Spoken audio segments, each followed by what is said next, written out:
আসসালামু আলাইকুম। এসএসসি পরীক্ষা 2024 যাদের 24 সালে এসএসসি পরীক্ষা দিয়েছো, তোমরা বৈষম্য শিকার হয়েছো। এখনই কি পাস করা সম্ভব? দেখো এখনও চাইলে তুমি পাস করতে পারবা। কীভাবে সম্ভব এটা আমি জানাই। দেখো এটা কিন্তু সবাই পারবে না, কেউ পারবে আবার কেউ পারবে না। 2024 সালে এসএসসি রেজাল্টের সাথে অনেক বড় একটি বৈষম্য হয়েছে, যার কারণে শিক্ষার্থীরা আন্দোলন করছে। সে আন্দোলনে কিছু লাভ হলো না। এটার কেন লাভ হলো না আমি তোমাকে বলি। দেখো যারা রেজাল্ট পেয়েছে, অনেক শিক্ষার্থী যারা জীবনে পড়ালেখা করেনি তারা পাশ করে চলে উঠছে। তারা হবে কেন আন্দোলনে যাব, আর আমরা তো পাশ করতামই না, যাবে যেটা নিয়ে শুকুর। তারা মাঠে নামে নেয়, মাঠে কয়েকটি শিক্ষার্থী মাঠে নামছে, যার কারণে তাদেরকে গ্রেপ্তার করছে।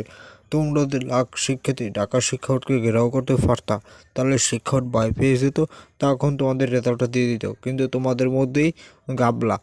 এখন তোমাদের বর্তমানে রেজাল্ট দিচ্ছে। এখনও যদি প্রত্যেকটি শিক্ষার্থী 14 লাখ শিক্ষার্থী যদি 14 লাখ শিক্ষার্থী যদি বাংলাদেশের 9টি সাধারণ শিক্ষা বোর্ড প্রত্যেকটি বোর্ড ঘেরাও করে, প্রত্যেকটি বোর্ডের রেজাল্ট কিন্তু পরিবর্তন করে দেয়।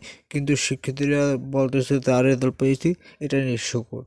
আর আমরা রেজাল্ট দিয়ে কী করবো? আমরা তো ভাবলাম পাস করবোই না, যেটুকু পাস করছি আর চাই না। এইটার কারণে অনেক শিক্ষার্থী ফেল করে বসে আছো। দেখো তোমাদের মধ্যে একতা নাই। কোনো শিক্ষার্থী যাতে পাস যা পেয়েছে নাম্বার সেটা নিয়ে সন্তুষ্ট, আবার কেউ পড়ালেখা ছেড়ে দিয়েছে।